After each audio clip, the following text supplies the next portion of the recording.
Hi everyone, and welcome back to episode 3 of this 4-part series. And I have with me Tim Radley, who is owner of VM Unleashed, and he's author of Retail in the Meaning Madness, which is a book he wrote all around retail. And there's some fantastic action plans in that, and there is really great examples. If you're in the retail space, you'll get some loads of ideas from that.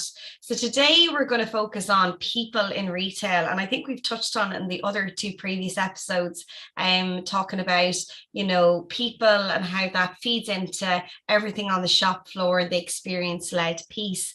So good morning, Tim. How are you today? Yeah, I'm not too bad, Louise. Yeah, yourself? Brilliant, fantastic. Good, yeah, nice to be here again, and nice to be, with everybody else. So thanks for listening and being interested. Yeah, fantastic. So today, I suppose, is all around people, and I think we both have worked alongside people through the years, in different roles, in different capacities, and the importance that brings. And I hear a lot around, employee experiences and what retailers need to do. And I'm not too sure what's happening in the UK, Tim, but there's a huge, I suppose, shift over here where it is hard to retain people in retail. And I think that has always been a bit of a struggle. I don't think it's new out of COVID. I think it was always something that it was hard to get people to stay in retail kind of long term. And I think the ones that done it really well are the ones that had that great retention or that had those people in it long term. I suppose, what's your take on it, or what do you see as, I suppose, a great people journey or a great employee journey, or do you have anything you can share, I suppose, on that? Yeah, well, that's a big question. I mean, firstly, people, retail, most businesses are built on people, and retail probably more than most. So, they're hugely important. I think they've been undervalued historically, particularly people down on the shop floor. Yeah. I think certainly over here, and I think everywhere, COVID and the lockdowns did kind of made everybody think twice about how important, particularly the people who work in shops, are. We had this thing here, essential. You had essential people, so nurses, doctors and firemen, etc., were essential people. But, people who worked in shops were essential people as well. They were classified as essential people. So, and they were, of course, to keep us fed as much as anything. So that made everybody think. And I think, and now we've come through, hopefully the lockdowns, the public, I think, definitely have an appreciation of physical shops and, the people who work in them. I think undoubtedly the people who run businesses have had a real rethink about, the importance of these people who are your brand, and they face the customer day to day. And I think anybody who had this feeling that it was all going to go digital and, just having like cool kind of interfaces and a bit of entertainment, some digital customer service, chat boxes, that was going to do the job. It's part of it for sure now, but very much physical shops, physical people.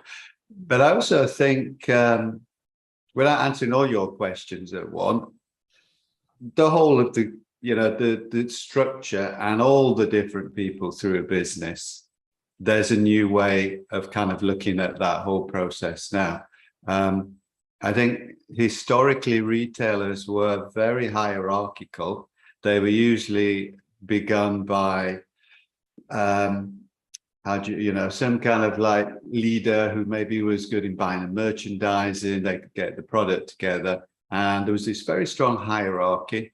And as you went down that hierarchy, very quickly, the people just became doers. And I've been in a lot of businesses in head office as well, where, people in the buying, people in the marketing, people throughout the business are in pigeonholes, doing jobs, and the people on high say, this is how it works, this is what we do, this is what I want, and that's kind of the way it happens. And retail, I think, going back quite a number of years, that was quite a thing in retail, and not a nice thing to see. And so I think it has been changing, as with all businesses. There's now a much, I hope in the enlightened businesses, a much wider appreciation of people generally, of feedback from people, at all levels, back up to the top. I like to think there's a kind of if traditionally we have a speaking hierarchy, which goes from top to bottom, there's now, or there should be, a listening hierarchy, which goes the opposite way. And you're talking about people retention. There's a number of things, which are really important. But I think one is that there is a mechanism in place from, I don't like to say top to bottom, but let's say from shop floor to head office, that, there is a mechanism for feedback, not just negative, but ideas, that goes up to the next level, the next level, the next level, the next level, and then it's kind of condensed in a way for, CEOs, etc. So I think that's really important, that people feel they're valued and that they're listened to. In terms of value, there's, since lockdown, there's been a lot of, particularly the supermarkets, where, they've raised the minimum kind of earnings that people are going to get inside their shops. So there is that as well. Career progression, is very important. And I think as we go into this, it's how that progression works to keep people doing what they are good at and what they like doing within a business, and not just some kind of historical progression that the higher you go up, the closer you get to a big desk as you go up, the more money you get paid. And that is career progression. There are other ways to progress your career. And certainly the younger generations, the job for life is not really there now. In fact, they don't particularly want the job for life. They want to be interested for life and engaged and valued for life. So, they will move around. They might want to work part-time. Certainly working from home and remote, of course, for everybody is a factor now. So in kind of answer to that question, I think the big points are that I think for those number of reasons that people are valued more in retail than they were a few years ago, certainly a couple of decades ago. So that's really interesting. And I think for those businesses that really kind of go with that and really support their teams and really get the best from their teams and the best for their teams, there's a lot of value in that for sure. Yeah, and I think as you were talking there, I was seeing value recognition, which I think is very important, and I think feedback, which is one that I don't think was done a lot. I think there was probably a lot of feedback given from leadership teams from a performance management piece or from a development piece or whatever that is. But I think the whole thing around getting employee surveys and getting that feedback, but getting tangible actions from that feedback is very important. So we're getting that feedback. We're looking for whatever areas that we want to improve that employee life cycle, be it from an onboarding piece to a career progression piece, to a daily interaction piece. What does that look like to your head office? If there is an issue, how do you raise the concern or whatever that might be, and coming back with that then and implementing that. And I worked for an organization a good few years ago, Mother Care in Ireland, and they done a fantastic, it was my first time actually coming across an employee survey, and they had done one, and they would do it each quarter, and it would be built into the actual store managers' objectives for that quarter. So obviously we had targets and we had stock turnover percentages to hit and different things like that. But the survey was based on a temperature gauge of how our employees felt in the workplace. Did they feel heard? Did they feel listened? did they feel when there was a customer complaint that that manager supported them, or did they feel unsupported? Was there training what they needed, or were they being given training that really wasn't relevant to their job role? And all of these really, really good questions, because I think feedback is only as good as the questions we ask. So, you know, we can have loads of different feedback, but if the questions are pretty, you know, they're not great, we're not going to get back what we need. And it was really interesting. So we'd done that, and there was a percentage for each area of that. And we looked at, okay, you know, we scored really below the expectation or below the average on this one. And then we created an action plan on that. But we didn't actually, as managers, create the action plan. We actually got someone, a representative of the team in that store, to sit in with that manager and to come up with that action plan. So they were actually involved in that design piece of, okay, how are we going to tackle what there is an issue here? And they represented the team, and then there was an action, but there was buy-in then gotten from the team out of that, because there was somebody involved. It wasn't the manager looking at it, interpreting it their way, and, you know, implementing what they feel was needed. Again, they were getting that input in. And I think that is so important. I think if we are looking at feedback, that it's not, you know, we're not just doing the feedback and then we're taking it and we're running away with it, that we're actually getting people involved in fixing the problem, not just, you know, saying there's an issue, but actually getting their input into, well, how do you think we should tackle this now? And what do you think we should do to make it better? So I think what you said there, feedback is so important. And I don't see it being done a huge amount in a lot of retailers. I'm from working in lots of them. Some of them do it once a year, and some of them do it if there's big changes made in the organization. So you'll see some will do it maybe every 3 to 5 years, and that's in alignment with where the direction of that business is going, from an expansion piece, or, you know, from a rebranding possibly. But I think, you know, to me, it's not really enough to be doing it when we're implementing this massive change, because me and you both know changes happen regularly, you know, and those little changes have a big impact to those people on the shop floor. And we're never going to get that understanding if we don't do that regularly. Yeah, absolutely. I mean, I think, you know, it's a funny thing. Retailers are seen as dynamic, you know, largely because their assortment is quite dynamic. But I've actually found that in terms of businesses, they aren't. It's a bit of a misnomer. And usually when management want to have a word with you, if you're lower down or you're in the shops, it's usually because it's bad news, or they desperately suddenly need your cooperation. So I agree, there's got to be this kind of ongoing consultation. And I think that the annual review is an interesting thing, you know, wasn't it? People lower down used to go into those, still do, with some degree of trepidation, having to justify their position, fight for wage increases, etc. But I mean, what's been happening over here, which has been called the Great Resignation, is, again, coming down to supply and demand, which we've talked about, but the supply and demand of good people, you know, just conscientious people, skilled people, etc. You know, the review now should really be, and I think, you know, young people are confident these days. They, I think, know their value more than historically. So, you know, this kind of review, which shouldn't be annual, you know, that makes it like this big, you know, big event, you know, that it should be an ongoing process. But really is about, as you say, it's two-way. You know, okay, what have you been doing? You know, customer feedback's good in your shops, etc., you know, so we're happy with you.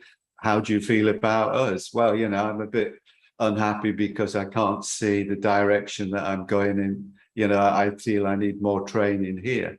So some ways being forced, but, you know, retailers and bosses are having to kind of listen and make a better environment and, you know, a more positive place for people to work in. So it's, As with all change, some businesses do it because they see it as the right thing to do. Some businesses do it because they see it as the sensible thing to do. And some businesses do it because ultimately they have no choice. So in anything, and people management, you're going to get those three again. Yeah, it's really interesting. I was working for a retailer, the Kilkenny Design Store here in Ireland, and I had gone into that business having not worked in certain departments such as jewellery. So I had a fashion background. I'd worked in, mother care, which is obviously baby care products, but I'd never worked in jewellery. And jewellery is a very different market, and pottery is a very different market to fashion or, other products. So we had a meeting with the buyers of the jewellery department and of the pottery department. And I remember saying at the time, and I just landed into the business and I was maybe about a month in the door, and I said, there's absolutely no point of me sitting in a meeting when I wasn't here for the previous buy, because obviously they wanted to get feedback from that. And there's no point to me getting feedback from that specialist on that department, because I'm relaying it and it's not going to land as well as someone that actually knows that as well. So what I decided to do was, and I asked permission from, at the time, the area managers and the head of retail, can we actually get these people that are on the department 40 hours a week to actually sit in on the buying meetings, because it would be more beneficial and they might give that insight to the buyer for future buys for that particular store in that particular location in Ireland. So I got them ready. We had conversations. I said, okay, they were a little bit nervous. They were like, I don't really know what to say. So, we had a little bit of a talk through, okay, this is kind of what I'm going to be talking about. These are the reports we work off. This is the feedback. And we worked together. And it was so successful, those conversations, getting those people that were working on the shop floor assistants, giving the buyers feedback, that it actually had a knock-on effect, and they started to do it in other stores in locations around Ireland, because they seen how impactful it is, but how much those frontline staff knew more than, say, that store manager knew. And I think it's really important, I think, as a manager or a leader of a business or whatever it is, you don't need to know everything. But what you need to be vulnerable enough, and you need to move the ego out of the way and go, do you know what? I'm actually not an expert in this, but I'm going to give you the person that is, and they're going to really drive this for me. And I think it was really, really interesting. And I think it goes back to what you said there when you said, getting that, that there was a hierarchy structure in retail. There still is in a lot of ways. I don't think it's gone by any means. I think there's a huge shift in store, but I think from a head office and in store, we're still working in silos in many ways. I might see particular buyers once a year, and that might be at a head office event. It's not in a capacity of, you're sending me 20 grand worth of stock or 50 grand or 100 grand and I have to sell it, but I've no relationship with you, so I don't really, and you can't get that feedback. So I think we're understanding it from a store dynamic, which is important, but I think we still need to learn and grow. And that example I gave there, Tim, was an example I think that a lot of more retailers need to maybe look at doing, is getting those frontline teams involved in getting the feedback for them on, it could be a fit of a dress or a fit of a product or whatever that might be, or what's happening in the changing rooms, what's happening, what are they telling about that collection we got in, what's the feedback, whatever that might be, and getting people involved in that, I think would make a huge difference to the business, but to them as well. I think it works both ways. Absolutely, yeah. I mean, every project I've ever done, doesn't really matter whether it was about product or store experience, new shops, etc. Always to insist on a cross-functional team, but always to have store managers and retail assistants in the mix as well, because as you say, you learn a huge amount from them. I think There's a number of things here which have to balance, and I think there's a kind of a hybrid model, but a flexible one, which, going forwards is the way to go, is that you need that feedback, as you say, in meetings which are generally higher up the business. So it could be, as you say, product development, or it could be, as we say, new store development, etc., logistics. And there needs to be this ongoing input from stores. The traditional way, as I mentioned earlier, might be that you promote somebody. Now, some people might be quite happy about leaving a shop and going into head office, and they bring all of their experience, from the shop floor. And, constantly you meet people higher up a business, and they really love the fact they began on the shop floor. They learned so much, but they're really happy, to have progressed up, and now they're working in a senior position, in the head office. So that's really good if you have that kind of process, which then leads on to that kind of career progression.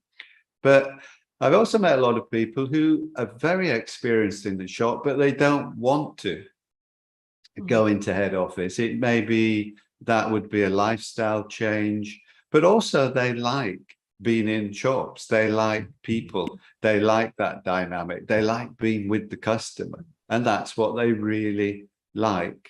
But if they financially want to progress, sometimes the only way to do this is then to leave what you're really good at and what you love and go up into kind of like a management role. This is not retail. This is happens, across all sorts of businesses.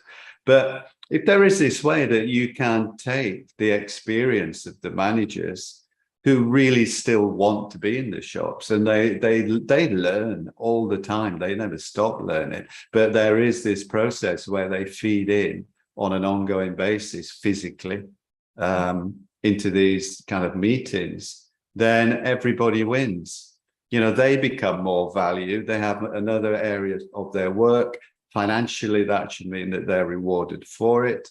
And, the product is going to be better for that, the store experiences, etc. So this kind of fluidity, there has to be hierarchies. I think hierarchies, as long as they're kind of generous hierarchies, so that, people with more experience feed that down into people with less experience. And I think if you just take physical shops, there should almost be, if you begin at a lower level, you kind of spiral up, but remain in the shop. So you start as an assistant, and maybe you work up to kind of a sub manager, then you go up to like a store manager, even then possibly, regional manager or something. But by staying in that loop continuously, you're learning from the people above you. So you're learning from the store manager still, but you're then passing on the knowledge you've gained down to people who are just beginning as the assistants. So I think working with people in the shops to ensure that you get this kind of very healthy kind of progression, helping those below, taking from those above, but then that continues outside the shop so that it does start to feed into the business. I mean, there's three, putting the customer right at the heart of everything is kind of, it's one of the big things about being a digital-led retailer these days. And it is so important, and it's a massive benefit to everybody that you don't begin with, this is what I can get, this is the price I can get it for, customer, this is what you're going to have. It really is beginning with the customer in every sense. And, there's a lot of technology involved in this, as there should be. And, you can look at consumer trends, but that doesn't really look at individual people. That's just trends across, markets, different types of customers, products. And then there's more CRM, which is more personalization. So it's looking at individual customers, the data you get from their shopping baskets, from loyalty cards, if you have them. But the element that is missing, which you alluded to, is the feedback from people in the shops who are there face to face with the customer. And that's personal. So you go from kind of, general unpersonal data through personalization, but then you really get personal feedback. So in all kind of departments that are doing analysis and kind of customer focused work, you should always have that element. And again, in a permanent way. So it's always been fed back. And it could be that, depending on the business, that is personal down to an individual's level. Or again, it just picks up on things that happen in the store that data is never going to pick up. And critically, CRM will generally tell you what has happened. Whereas if you listen to people in the shops, they will tell you what could have happened. And that's something you're never going to get from data. That this could have happened if we had shops that look like this. This could have happened if our stores had been laid out in this particular way. This could have happened if this really nice top hadn't had that awful flower right in the middle of it, or whatever, we're talking about. So, yeah, I think as we're talking about, the more input that you get from shops into every element in head office is excellent. And particularly this whole kind of real customer focused retail intelligence department, which is really becoming the heart, and has been for a while, in the best retail businesses. Yeah, it's really interesting. And as you were talking there, it's a couple of things kind of jumped out at me, and it was really interesting. I think coming back to what you said there, we no longer have a job for life. We're very much going to be moving around. And I think it's probably more important now than ever to have that temperature gauge on where your team is at. And something you said actually, which was around the when we look at, sometimes we look at staff retention and we look at employee engagement, and we immediately think succession planning. So we immediately think, well, how, if we have this really great succession plan in place where we have all of the team, promoting up and up, surely that'll, have that engagement piece, have that retention piece. And I've seen this in so many places, but I think what you've alluded to there, which is it, and it is very true, and I've seen it in a lot of businesses I've worked in as a store manager. Sometimes they don't want that responsibility. Sometimes they're quite happy to work part-time. They could have a family at home, they could have young kids. They just want a part-time job to go in the morning, and they're, that's where they're at in their life. And I think now more than ever, people are looking for a lifestyle. They want a certain lifestyle, and they're more conscientious of the lifestyle they lead. Whereas I think for a long time, we were very much, in the trenches of it, doing the same thing, getting up, going. And I think COVID made us slow down and really look at, well, this is the output, but it's because of this input. So if I really look at the input I'm putting into this job, well, what is it that I'm really benefiting from it? And I don't think it's coming from a place of being selfish. I think it's coming from a place of actually understanding your own value and worth and what you bring into that workplace every day. And I think definitely something there around. And there was one business that actually looked at, and you said it there, they used the annual appraisals actually to give staff the opportunity for a pay increase. And they were quite open in that. And that was very clearly aligned and structured with how their department performed. From a KPI metric, because obviously it had to be, at a certain place financially in order for them to get the money. So they ran those appraisals, I suppose, like a business would be ran, not like from a HR, from the manager likes you sort of thing. It was really clear, if you can make this much money in your concession or your brands that you have there, and you're going over this percentage, we're actually going to look at giving you an increase of this percentage, which I think is a way of really structuring it in a fair way for many people. And Yeah, and I've seen the benefits of that. And going back to what you said there, I don't ever think that anyone should go into an annual appraisal and have any surprises given to them. And any business I've worked in, I used to say that to people: if you ever work for a manager and if you're sitting in an appraisal and if they say something you're not expecting them to say, I can tell you for a fact that they're not doing their job properly, because you should always go into that and know what's going to come out of my mouth, because I've already actually vocalized it with you, because you should always have that understanding. So it's not I'm going to come in now and tell you that you didn't do this or that you should have done that, because the onus is on me to have communicated that to you throughout that process, to give you time to fix it or to learn it or to understand it better. So I think it's really true in what you said there, and I think it's a two-part process. You know, it's very much around, and I've seen it being done really well, Tim. And I'll give this as an example. I worked somewhere before, and we would have the annual appraisal, and it would be what Louise thinks, for example, Tim performance is like, and then Tim would have to write down what he thinks his performance is like. Okay, now the whole point of this is that we should be really on the same place, really. If I've been giving you the right feedback or whatever that might work, or you should be telling me where it is, you know, you think you should be at. So, you know, you tell me what's written down, I tell you what's written down. And if there's a variance or a gap, then we have a discussion on that to understand why that exists.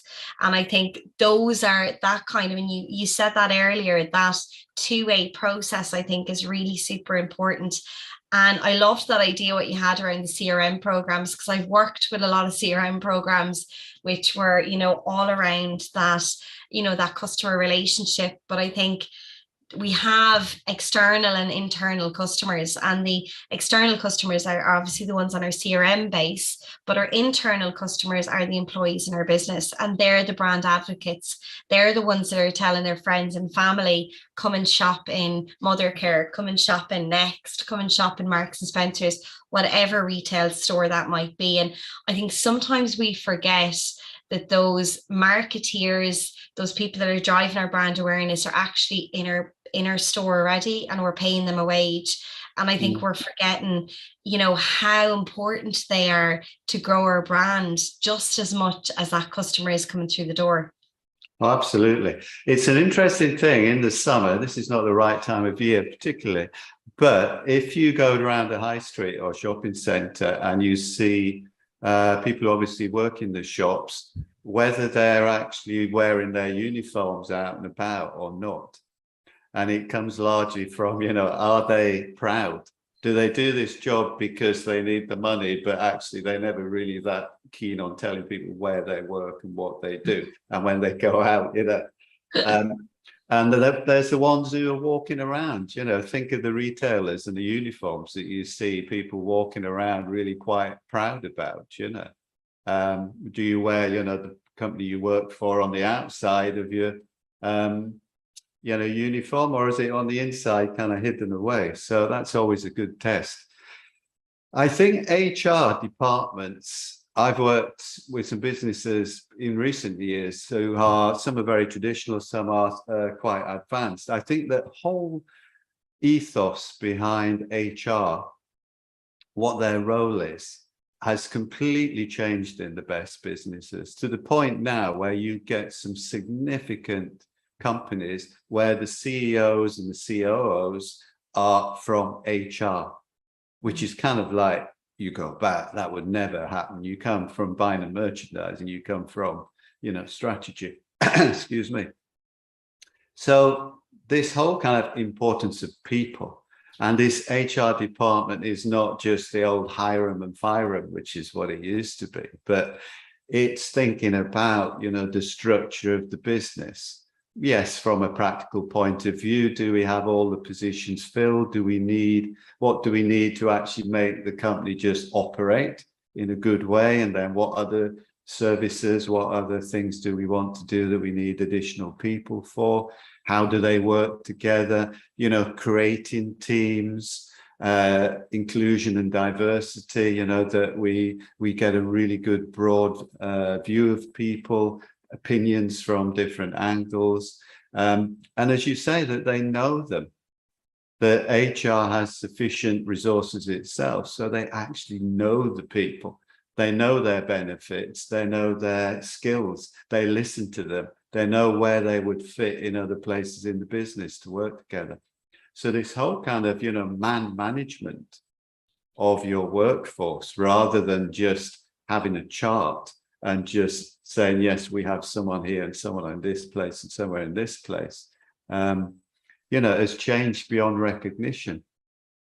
KPIs you were talking about there, which is an interesting one. So I do kind of tours around London with various businesses, and we went on one this summer, and we ended up going down Tottenham Court Road, a whole variety of different retailers.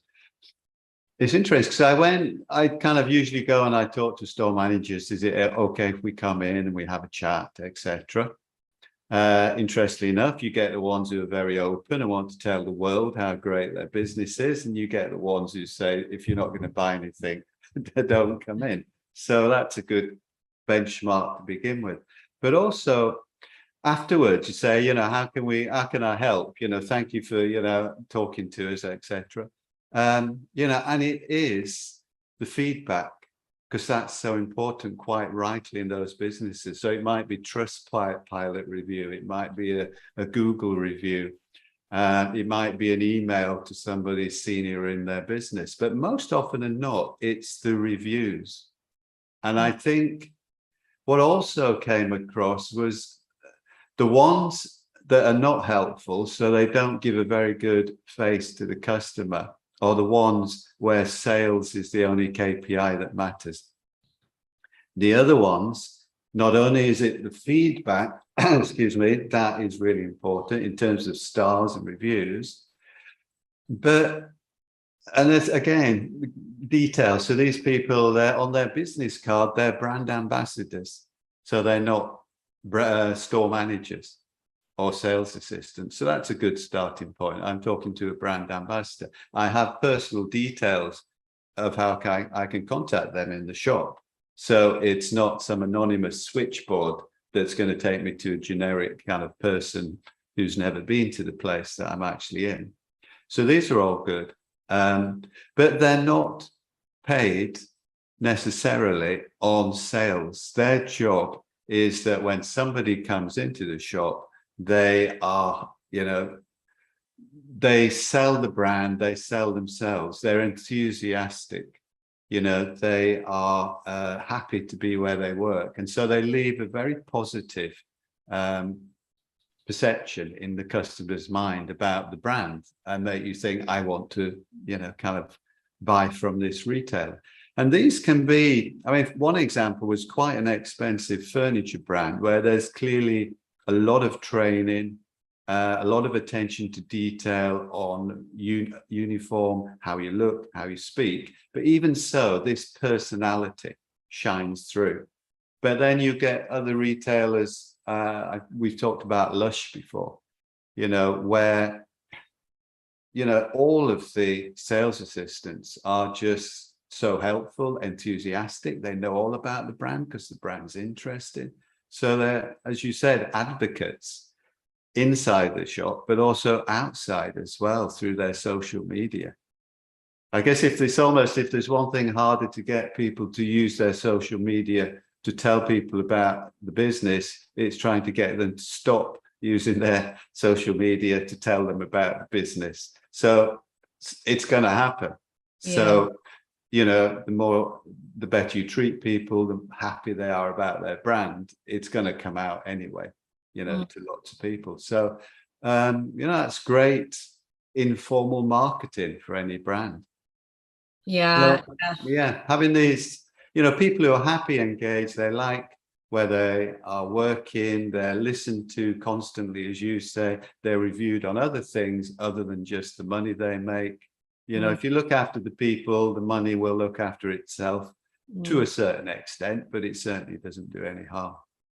Yeah, I think that's really interesting. And there was actually, just touching on what you said there was there was a time when you could not have your phone on the shop floor, and it is the case in some retailers. But there was one retailer that I worked as a manager in, and it was Woody's DIY here in Ireland, and it's quite similar to B&Q over in the UK.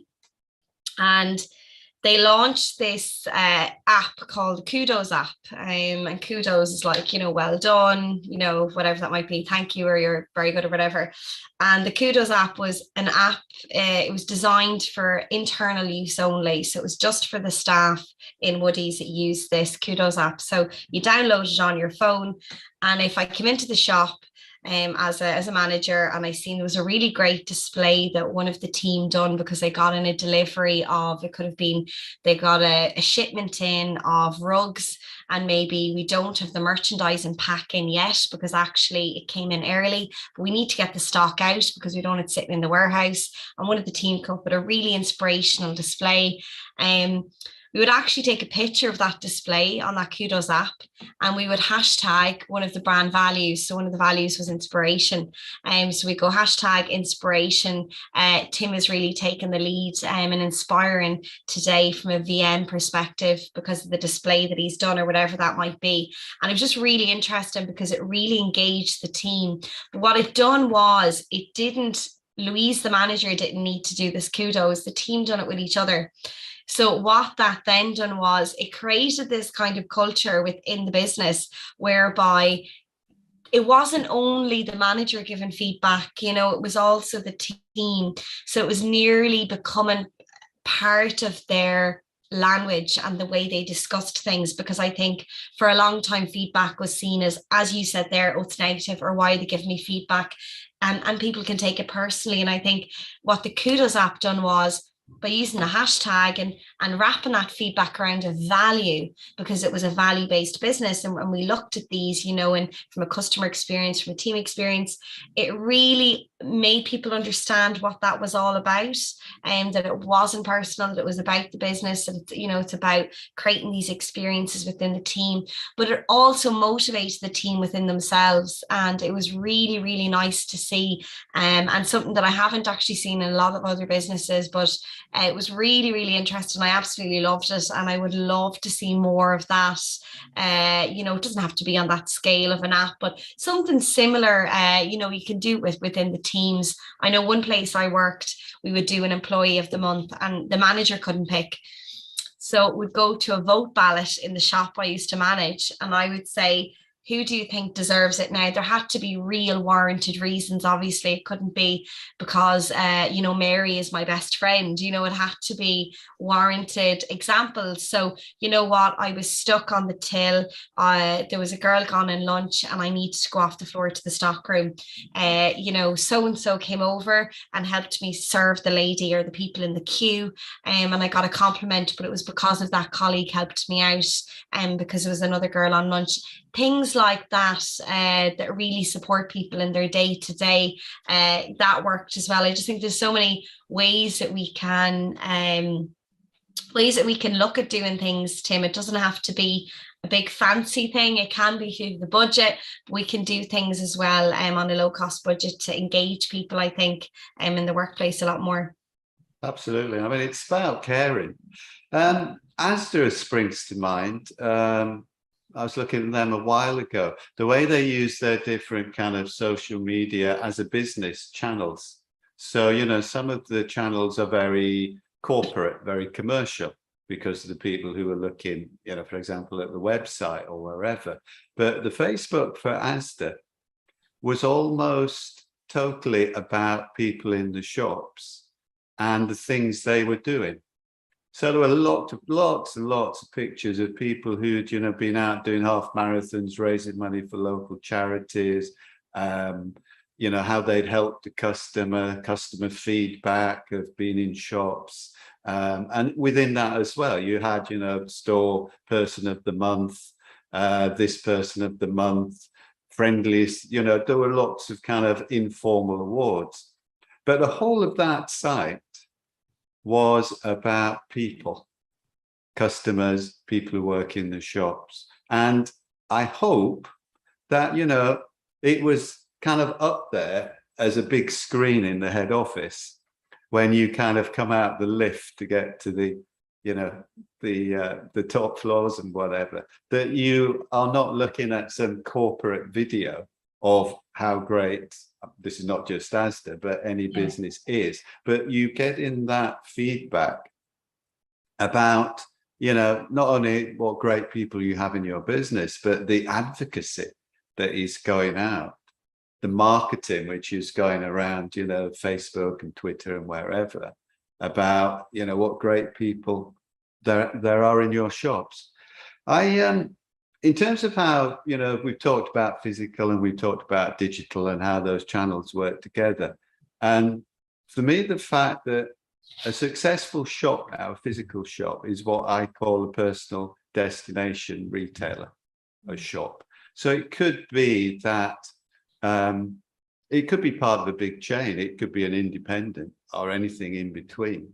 But the fact is that there is something about that shop which makes it a destination for you to go when you go into your local town, or, you know, even if it's a bit more of a journey.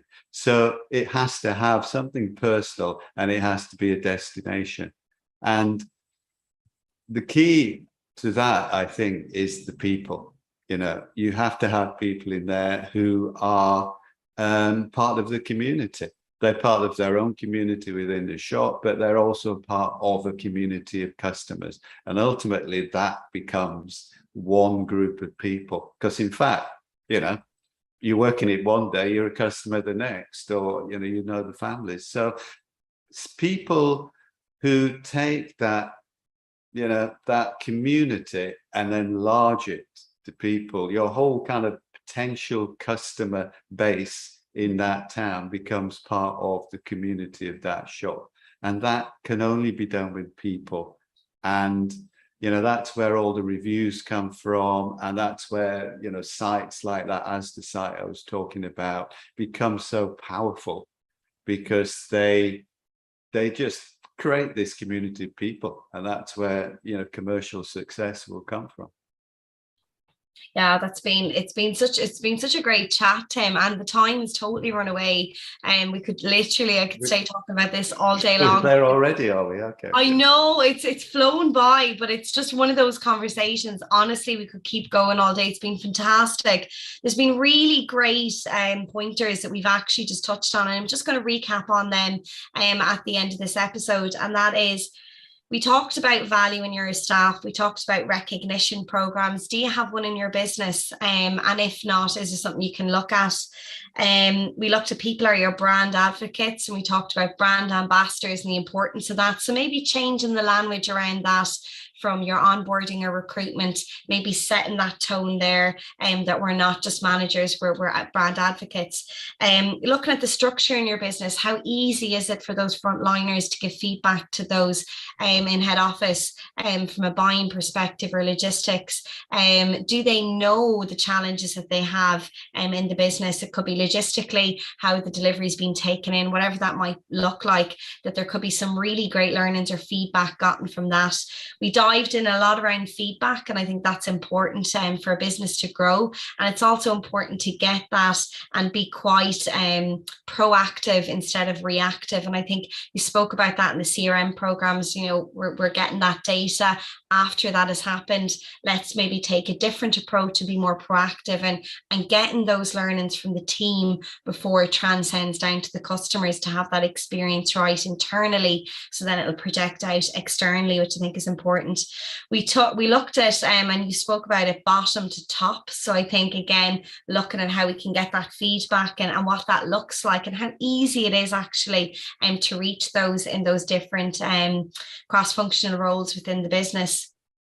We talked about wages and career progression, and we talked about, you know, if someone does want to move into a role and if they don't want that title of manager, how easy is it for them to stay in that business long term, and what does that financial piece look like? Looking at annual appraisals, looking at succession planning, and how good is that in your business? And we gave really great examples today around that. We talked around KPIs, we talked around CRM programs, loads of great things there and loads of examples. So have a listen back and definitely check Tim out. He's quite active on LinkedIn. So Tim Radley, and listen to some of his art, or have a watch of some of his articles out there, because there's really, really great ones. He's quite active in his articles, and his book is Retail in the Meaning Madness. Thank you so much, Tim, for coming on to this really good episode today. No, it's fantastic. That was a big list of things we talked about, which actually shows how important HR is, because HR now has to deal with all of those issues, you know, and in a very empathetic and engaging way with everybody who's in the business. So if anything, it shows the value of a new role for HR in all businesses and retailers in particular. But yeah, my pleasure as always, Louise, and to anybody else, as I say, thank you for listening, and we'll see you next time, I think. Yeah, we'll see you next time for episode 4. Thanks, everyone.